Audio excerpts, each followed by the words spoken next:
What's up, everybody? It's Matt Johnson. We are back with another episode of Real Estate Uncensored. This is the place where you get actionable ideas, insight, and inspiration to turn your real estate career into a life of freedom. And if you would like to have more freedom in 2019, you need a marketing plan, and that's what we're talking about today. We're actually going to talk a little bit about the difference between sales and marketing and how to look back at what's worked this year, what hasn't worked, and set a plan for next year so you know exactly what to do to get more clients and live the lifestyle that you want in your real estate career. So we've got Gene Volpe, the evil bald ninja, is here with us. And believe it or not, there is no other guest. It's just the three of us. So good Lord, God help us all. Let's keep this one on track. The junior grandmaster himself is in the co-pilot seat. Greg McDaniel, what's up today? What up, man? Oh my God. Pre-show, the three of us were just chattering like high school girls, and just going back and forth, telling stories to each other. It was so much fun. We almost changed the name of the show a few minutes ago, guys, to be Conspiracy Uncensored.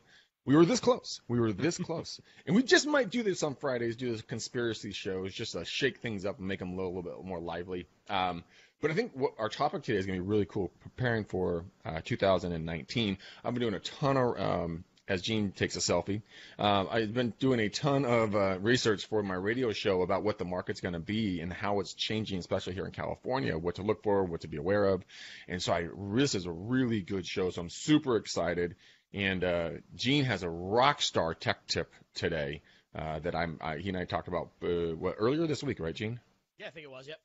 Oh, okay. So, yeah, man, let's kick this party off. Conspiracy Uncensored, take one. Let's roll. That's right. All right. Well, let's talk a little bit. First of all, Gene, the Instagram thing. Let's talk about that a little bit first. I know people are interested in Instagram. People are kind of sensing a little bit of a shift in attention. Gary Vee's been talking about that, so we're all kind of keeping an eye on it. I've definitely put and shifted more resources in Instagram since the summer. So what is your tech tip for Instagram? Yeah, it's definitely the next. I keep saying this. It's the next, but it's not really the next. It's the now. And it has been for a little bit, but there's really been a little bit of a push to go in that direction. So I've always been a big proponent, though I don't believe it. Let me think about this. How am I going to say it without insulting people? Well, actually, there's two things here. The amount of clout you have sometimes in people's eyes dictates how important and how good you are at your job. How important you are and how good you are at your job. So what I mean by that is, like, I always talk about me and my brother, my kids always remind me of this. So on my Twitter and Instagram, like just say my Twitter, on my Twitter account, I have a decent follower to following ratio. So if you go on my account and you see I have 2,700 followers and I'm following 400 people, right?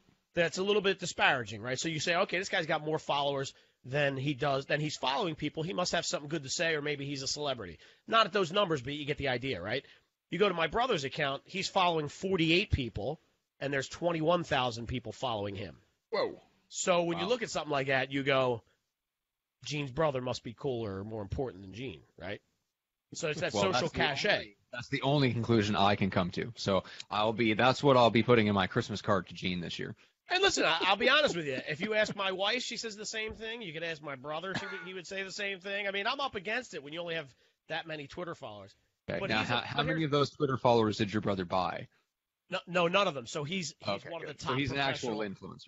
Yeah, he is, because he's one of the top pro poker players in the world. So well, that'll make a difference, right? Yeah. So he's followed by a lot of people that follow poker, right? Right. So in that particular case, it's an important distinction, right? But the point there is, when you look at that, when you look at those numbers, when you pull up his account, you go, oh, this guy must be good. Well, I don't even know what he does yet. I haven't read his about or his bio, but he must be good because the numbers are skewed. So I'm going to say this. Up until last week, that was how Instagram rolled, right? When you look at an Instagram account, like I'm a CrossFit guy, so I follow this Brooke Entz. She's this CrossFit around the world. She follows 38 people, and she's followed by like 4.2 million. So when you look at that, you're like, yeah, right, whoa, right? So when you look at it, it gives you the subconscious thought that this person has something that everybody wants, So that was a big deal. Now, last week, I read an article that said Instagram made a change to your followers and following so that it's less important than it used to be. And I think they kind of tuck that away. You don't see it as readily. So it may not be as important. But the eyeballs, the more eyeballs you get on your content, the more people see your stuff, the more likely it is that if they're relevant followers, the more likely it is that you're going to have people buy from you, right? Or at least engage. So Greg and I were talking about this, I have a friend who's a mortgage guy, and I looked at his account recently, and he was following 800 people, and he was being followed by 11,000. And I'm like, something's fishy there. Like, I don't know what's going on. So I called him, and he's like, yeah, I use this company called Flock Management. And they basically there's like 3 different pricing plans. I think the one we talked about was $59 a month. They don't do any posts for you, but they go out and follow people in your industry and clean it up. They follow people, the people follow you back. They unfollow the people that didn't follow you back, kind of redo it. And so I forget, Greg, it was like $59, $79, and $99 a month. And the $99 a month plan gets you 10,000 followers a month, and they post content for you. So like for $100, you could sort of crush and Greg said, why are you only doing the $59 plan, right? And I said, because I wanted to at least try it out at the cheapest rate first. And I can tell you over the first 30 days, they've doubled my following. That's huge. Now, how's your engagement though? That's the real indicator, because I mean, since they're owned by Facebook, and Facebook is so adamant about legitimate engagement and with the people that you're online with. So are people they're responding to your CrossFit stuff? How's that working out for you? Yeah, so it's a good question, and here's how I'm going to qualify that. I don't do as much posting on there as I should. Like I'm that, do as I say, not as I do. I'm more interested in helping my clients do it than I do for myself, And I'm constantly, like everybody that's probably watching this, I'm constantly the guy going like, shit, I had 4 opportunities today to totally crush social media content, and I left it at the gym, or I left it at the restaurant, or there was a million things I could have done. When I look back, it's just not in the moment. I'm still just not that guy where I'm like I just did, right? You said he's taking a selfie. I did that specifically for that purpose. So I can tell you this, my likes and stuff have gone up. The engagement is similar, but I think, here's what I think. I think if I was doing what you do, Greg, I think that you would notice a lot different, because you're constantly on it. That you're posting stuff 3-4 times a day. You're hitting the stories, you're hitting the feed. I think you would see a better increase in engagement with something like that than a guy like me would, because I'm not doing it as readily as you are. Well, see, hold up. I'm gonna totally take that and back that bus up a little bit, because that's the exact back that ass up. We're in the dance club all of a sudden. There he is. He shook his head. You got Matt to shake his head just slightly. Yes. The back that ass up comment got him. He's like, gosh, damn it. But it's like, well, here's the thing. I have a guy named Mike T. He's out in Boston. He's doing my Instagram account, right? I was upside down, backwards, all fucked up, right? He went in there and took away all the people that weren't following me back, took away all the people that weren't responding to me, and then started, going after and following people for me. And I was like, I think I was following, I had 8,000, 8,500 people, and then I had followers of 6,000. Totally off, right?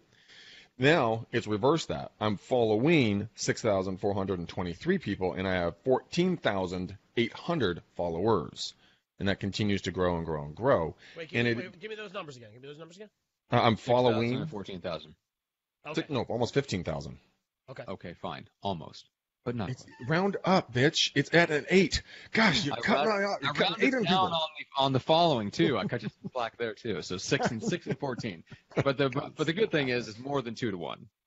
Yeah, but So the engagement that I'm getting is actually incredible on this thing. Is because a lot of the times when it comes to the postings, like a video of me working out has 925 views. That's 45 seconds of me sweating like a pig. Yeah. All right, with a ton of comments of encouragement stuff. Me taking a picture of wine, not that much. Me with my girl, hundreds of views. But the funny thing is, inspirational quotes, dude, those are 400, 500, 600 likes on stuff that gets people inspired. Now, don't do only inspirational quotes. That's annoying. Sprinkle it in with your life. But I think that you can use this. And here's an idea, Gene and Matt, and shoot me down if you want, Matt. Gene will build me up as usual. But Matt's dying. What if you were able to go get an inspirational quote from a local business owner and highlight them in your Instagram, instead of something you found from Tony Robbins or Gary Vee or someone like that, or Grant Cardone? What if you went to, Gene, the local, candy store owner, and he was able to give a good inspirational quote about type 2 diabetes? Oh my! Wow. Wow. Yeah, that was awesome. But Yeah. get the quotes though. That's what I'm saying though. What do you think about that? I think that's a great idea, but here's something we need to talk about because this kind of dovetails really well into what you were saying. The theme of this thing was going to be 2019. Your silo on Instagram of what your people are telling you that they want based off the numbers you just gave me might be a little different than mine. So in my circle, I got a lot of beer drinkers and wine drinkers. They may go, dude, your inspirational quotes, you can toss them right out the window. You know what I mean? Right. Like, take your panties off and get, versus give me some more of that Jack Daniels, baby. That's what I'm looking for. So I think it's important, not that I don't drink Jack Daniels, by the way. Last time I did, it landed me in the slammer. So anyway, no, I'm only kidding. I don't drink Jack Daniels at all. I don't drink any liquor. But just for the record, people listening, I wasn't in the slammer, at least not in the last 90 days. So you got to really in this last month, grab your team, pull them together, and figure out, is it the inspirational quotes that's getting you the engagement and the exposure? Or is it the wine? Or is it the blood-sucking insulin babies? Blood insulin, right? Those things. What is it? Yes. Well, listen, I've talked about this before, and I know she's going to hear this, and I'll never live this down. But I know in my world, when something's important enough and I need as much exposure as humanly possible, I do something with my wife in it. And people come out of the friggin' woodwork with responses, especially when I'm torturing her. I have these short videos where I torture her, where she's like wrapping gifts and stuff. And people come out and they're like, dude, I'd kill you if you're my husband. Her friends are backing her up. But I know that when that happens, I have way more exposure than if I do something by myself. Interesting. You're leveraging. And I save that, by the way. I save it. I mean, you should. You're like Bat Dad, but right. not. Harassing the shit out of the family, which is funny as hell, yes. and I watch and laugh my ass off every time. Yes. But I mean, that's so for 2019. No matter if you're not on Instagram, you're just starting Instagram, or you're kind of progressing through it, and getting better and better at it. I would say, and there was just I was watching a Social Media Examiner a few minutes ago, and they were talking about how Instagram is changing. And so potentially maybe flock management and a couple of all the other systems that will go out there and auto follow and interact, they might be dialing them back or really kind of retarding their effectiveness. And so because they want you to be more engaged on a personal level. So no matter what, find your stride and then stick to it. Don't be Gene, don't be Greg, don't be Matt. Be who you want to be. Highlight what you want to highlight. Your tribe will find you. Your tribe will follow you. But you have to use that. It's important to use the Instagram hashtags as well, wouldn't you think? Yeah, it is. Up to 30, and a lot of people say you should use all 30. You should or should not? You should, yeah. If you look at what the experts, I know it's a pain in the butt, but you will notice that if you hit certain ones of the big ones, that's when your engagement's the highest. I mean, there's a method to that madness. It works.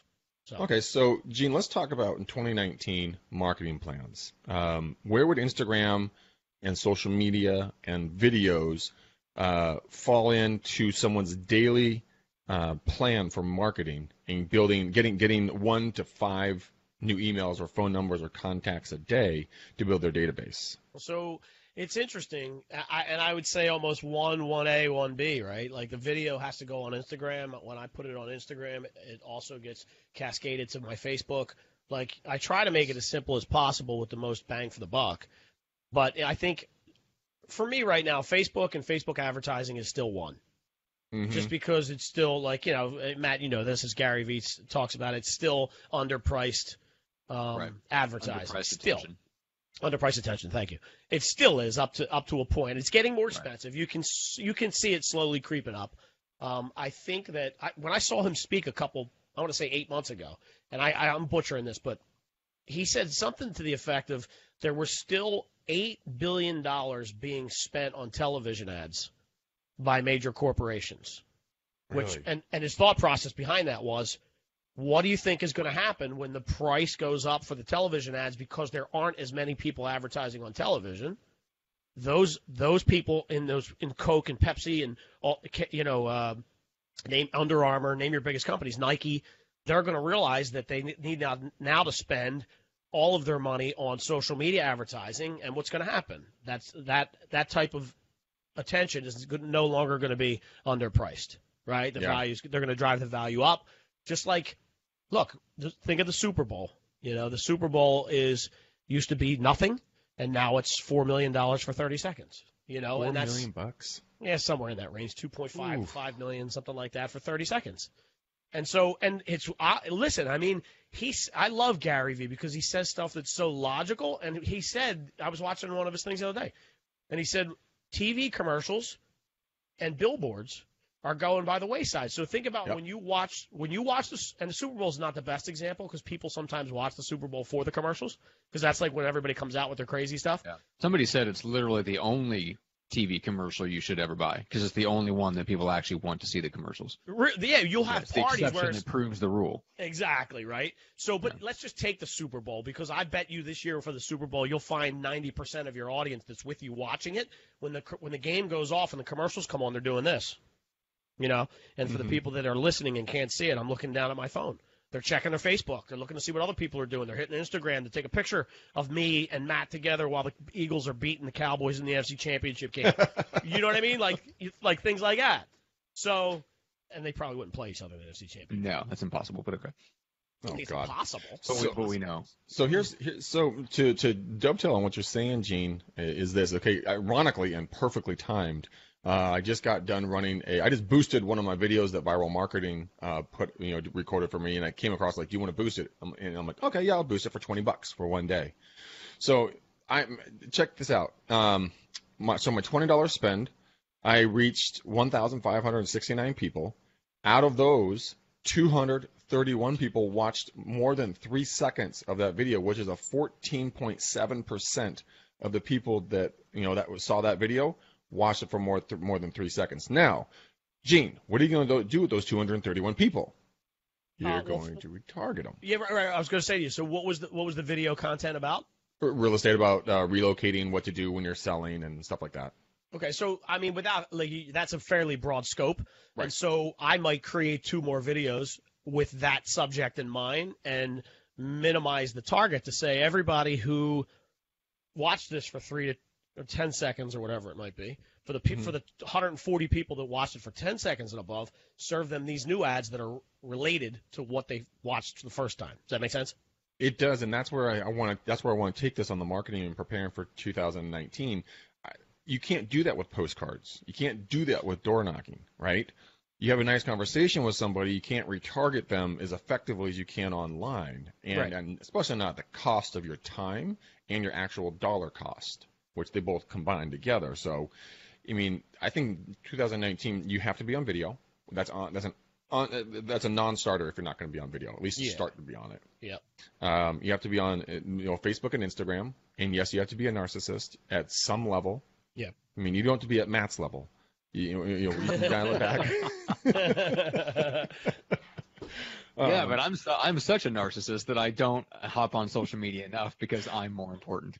So I have the form of narcissism that doesn't lend itself to being active on social media. It's actually pretty funny. That's like Isn't that funny?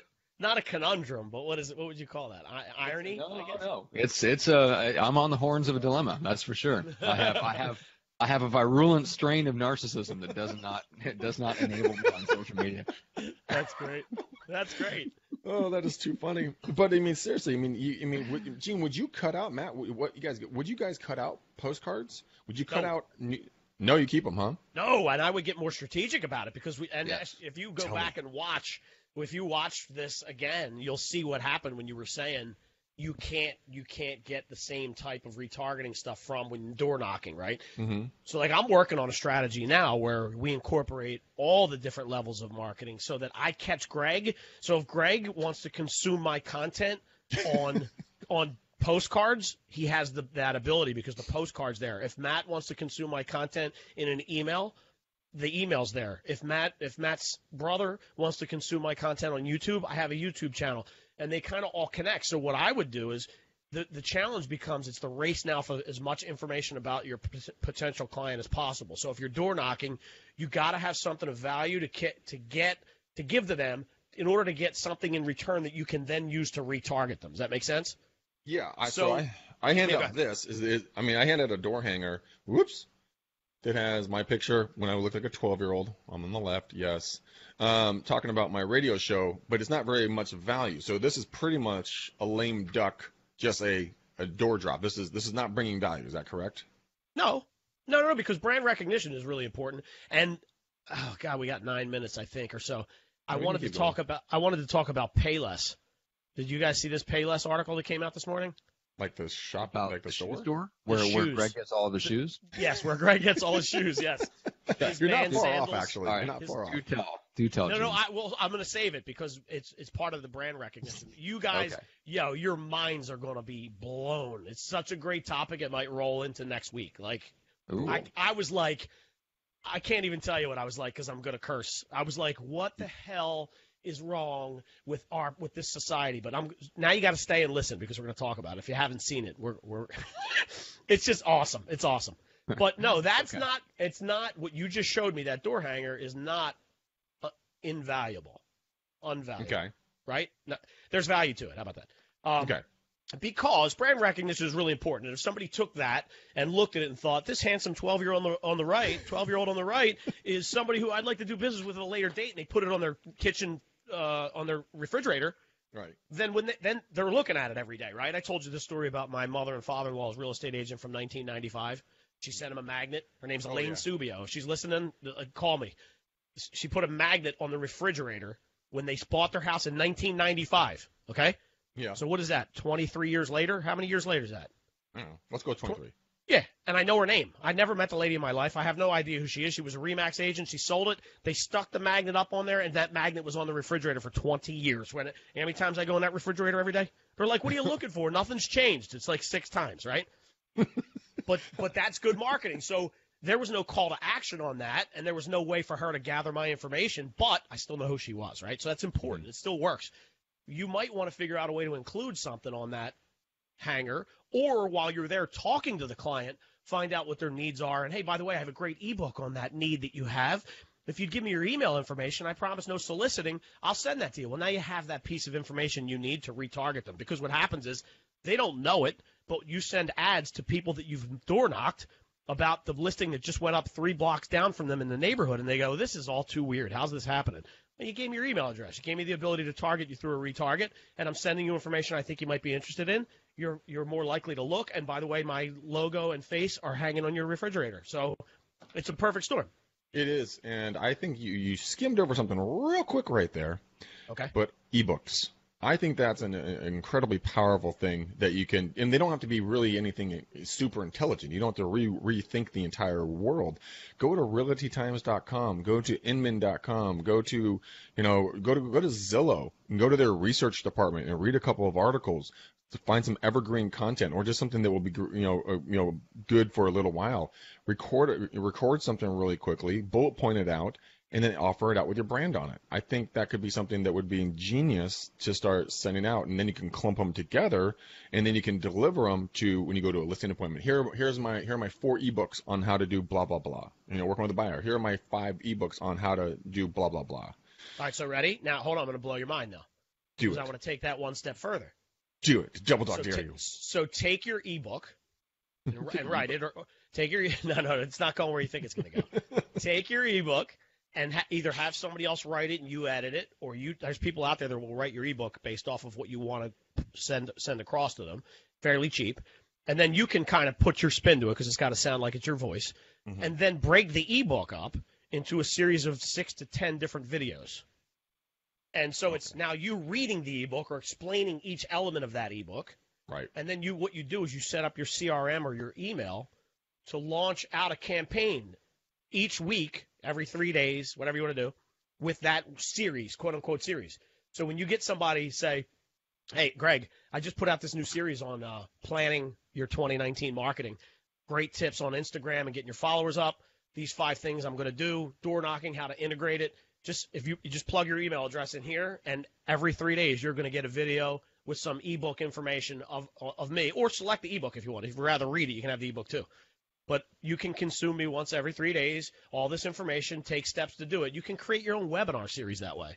And you now have that information, and if people get to episode 6, okay, they're listening, right? And then you can retarget them based on that. There's a bunch of things you can do. That's a great tip.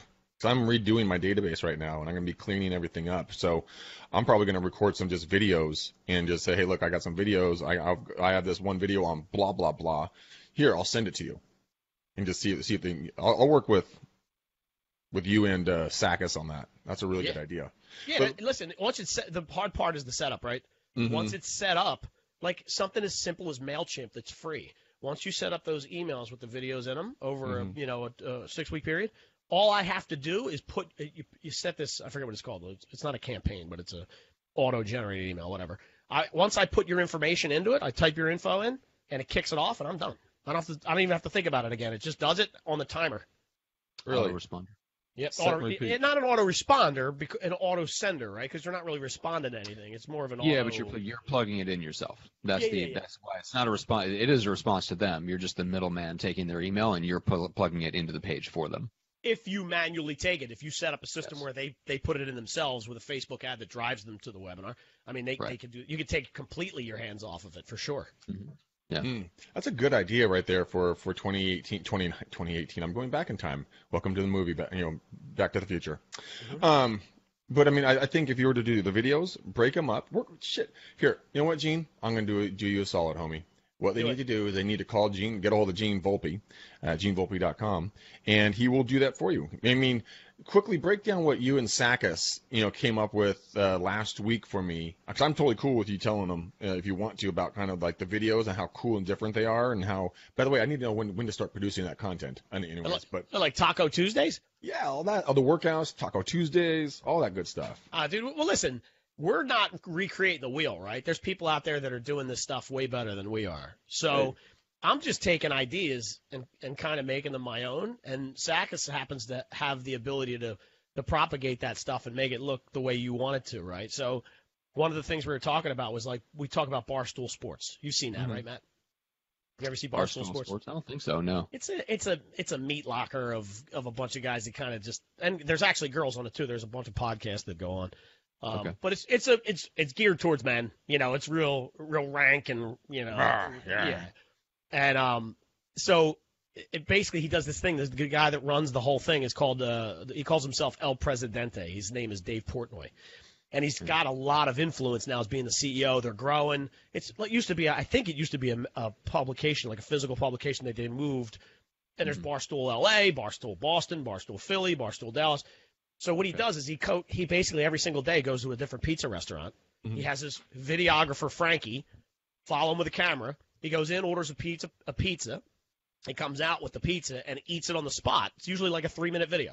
Yep. And he basically gives it a rating. And he always says, everybody knows the rules, 1 bite. And he has these like things that go on. And people go nuts. Like he's in the streets of Chicago and people are yelling, Barstool Sports! Like they know him. They love it. They follow him to a point. Here, Paul Franklin said it's like Maxim, but a little more. Well, I won't say what he said, but a little more racy, I think, is what he meant. I don't think so. I don't think he meant racy. You don't think he meant racy? I'm saying he meant racy. Yeah, Saturdays are for the boys. Kevin Kohler's watching too. So basically, it got to the point where he's such an influencer, which is going to lead me right into the Payless thing, that he went to a Lexington, Kentucky spot, and it was called Goodfellas. Went to the pizza place, came out of the pizza place. And is saying to the guys in front of the restaurant, "The pizza's cold. He didn't even heat it up for me." And as he's there, one of the managers comes out the back, who obviously didn't know who he was, and starts yelling at him. "You got a permit to film here? Get out of here!"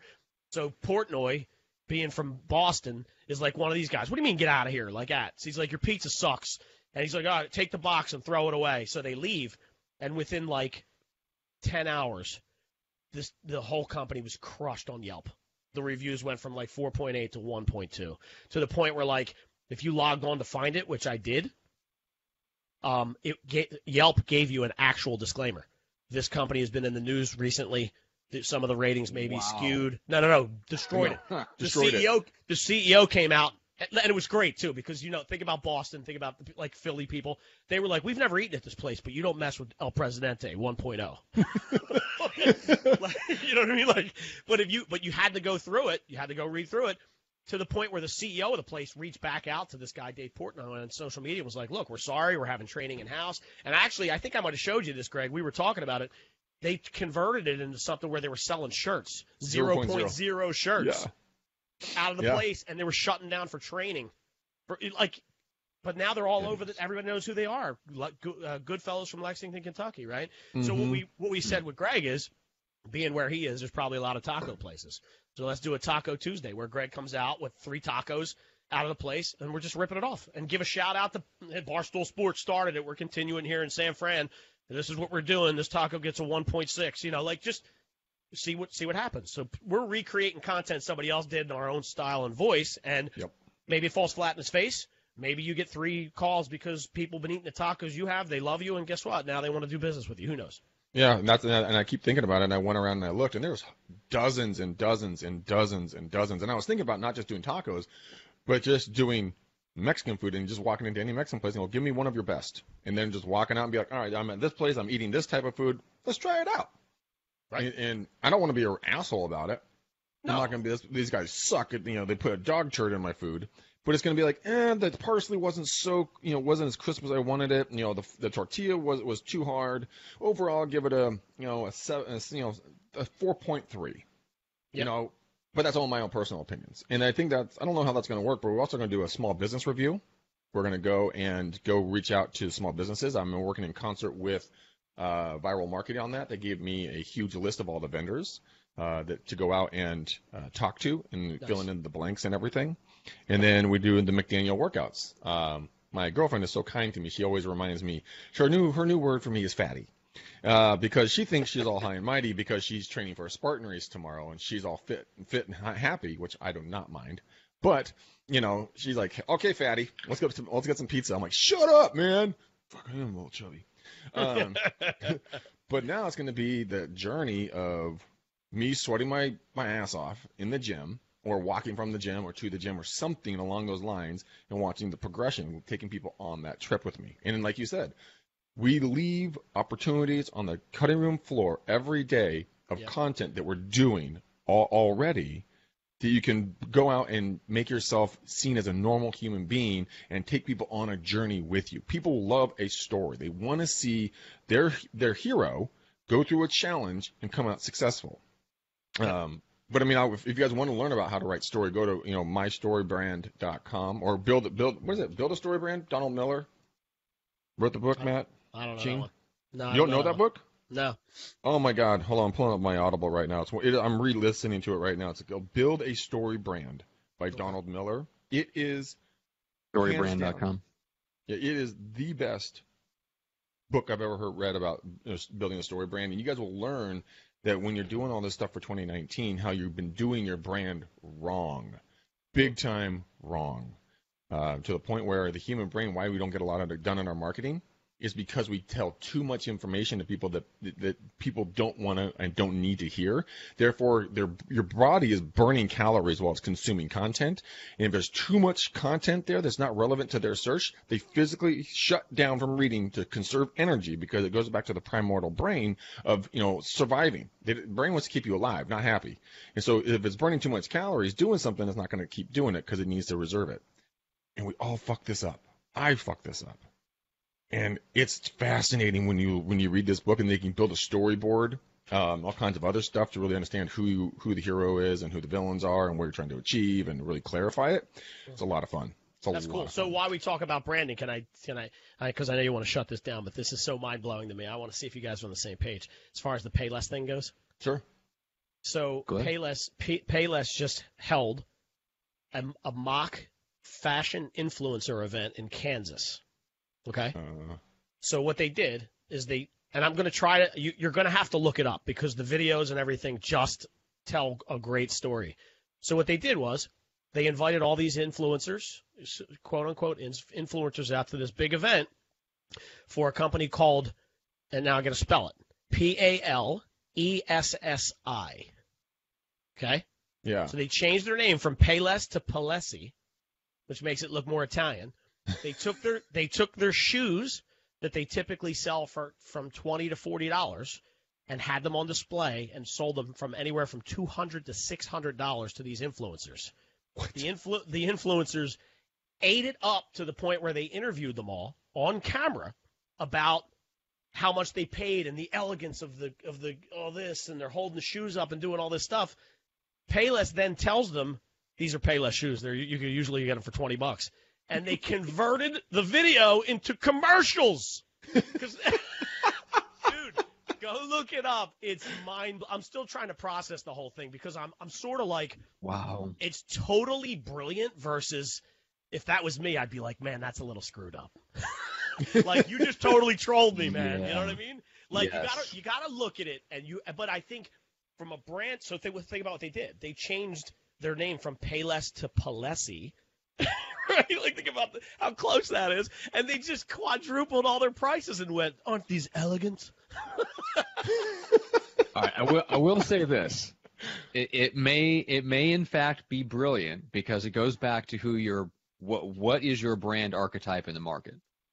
If you are appealing to the people that drink Bud Light and take pride in the fact that you're not fancy and you're not interested in a $200 pair of shoes, right? If you're marketing to the people that shop at Payless and enjoy it and identify with that archetype, they may in fact be geniuses because they took people, like, as long as they took the right type of influencers and made them look silly, the opposite archetype is going to look at that and go and cheer because you made the fancy highfalutin people look silly because they're not the same audience. Now, those of us that don't identify with that archetype, I'm not the guy that drinks at the neighborhood bar and drinks Bud Light. Like, I am the opposite of the everyman. Right. Yes, you are. Right. So I've all traveled the marketing that's aimed at the everyman turns me off immediately. Right.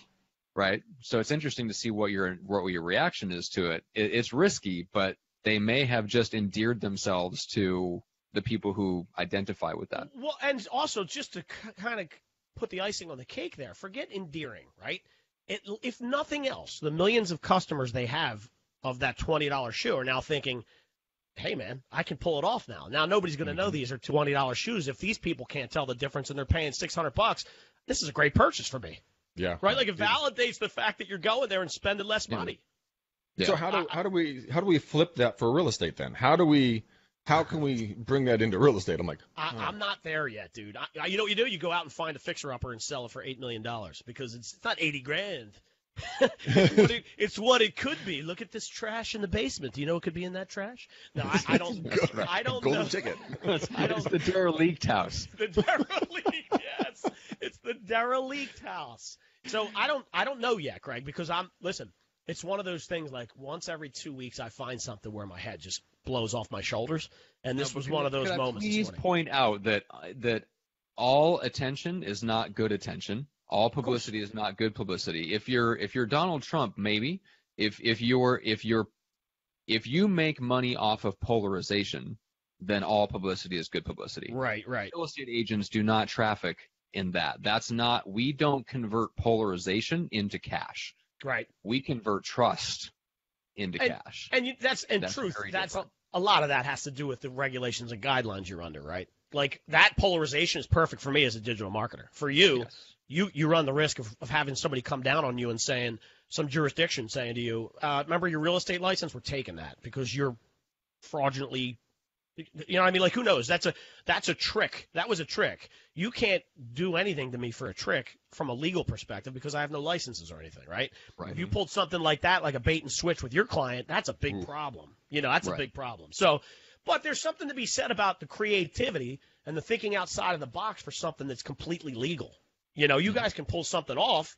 Maybe Taco Tuesday's it for Greg, and it's Beer Thursdays for Gene. I don't know, you know, but it's just the mindset that has to go in. I can't even imagine the planning that went into that.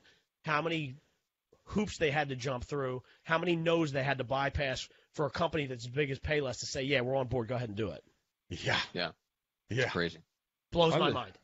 I'm just thinking about a lot of this stuff, and there's a lot more to talk about. Maybe we can bring this in on next Friday's show. I think we have a guest next Friday, but we can definitely play around with this a little bit. Yeah. James Colburn? Oh, nice. Yep. Yeah, it'll be fun. That'll be a fun episode with him. So, all right, Gene, what's the best way to reach out and connect with you? Yeah, get me at GeneVolpe.com. Any of my social spaces. I mean, you can find me pretty easily. The Gene Volpe on Instagram, Gene Volpe on Facebook. Send me a private message, a DM, whatever. Yeah, look for the bow tie. Look for the bow tie. Look for the bow tie. And Greg, same question for you. Reach out to me, guys, at bookmcdaniel.com. Let's talk about EXP. Book a 30-minute call with me. Let's see how we can help put more education, more training, more free coaching, and more deals into your pipeline.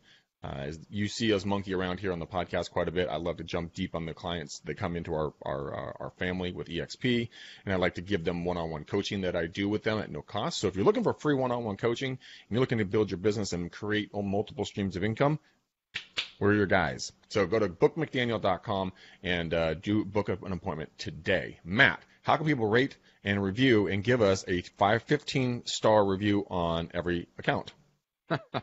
Just go to iTunes or go to Apple Podcasts if you're on your phone. Go to Real Estate Uncensored and leave us a 5-star review if you enjoyed a particular guest. Like Gene is not really a guest at this point; he's more of a co-host. But if you enjoy Gene and you love having him on the show, make sure to give him a shout out in your review. Thank him for his time and his contribution. Man, we're at 143 reviews. I think most or all of those are 5 stars. So guys, we appreciate you taking the time to do that. It's huge. Again, it goes to, credibility and clout. And so when somebody stumbles onto the show, they can see that people do appreciate it, and they can read those reviews and get a little sense of what the show is about and whether it's worth investing their time into. So it really is huge. We don't take it lightly when you take your time out. It takes, 60 to 90 seconds is all, but we really do appreciate it when you leave a review for the show. So that being said, Gene, thank you so much. I know you got to run. Greg McDaniel, pleasure as always. Should we wrap a nice little bow around this one? Yes, pick a color, quick. It's a test. Okay. Let's go with That's your brain farting. I know. It's totally for. Hang on. I'm going to go with a seafoam green. I really wanted to spend some time here. Let's go with seafoam green. I just think of a Vespa all of a sudden. I don't know why Seafoam Vespa popped in my head. Anyways, guys, with the Seafoam Vespa bow tie on this show, thank you so much. We love you. We appreciate you more than you know. The show is for you and because of you. So if there's guests you guys want us to interview, send them over to Matt and harass him. I will give you his private cell phone number so you can text him late at night with good ideas. But anyways, we will see you guys on the next podcast. Share this out with someone that might need it and put these ideas into action. All right, guys. Till next time. Peace out, ninjas. We're gone.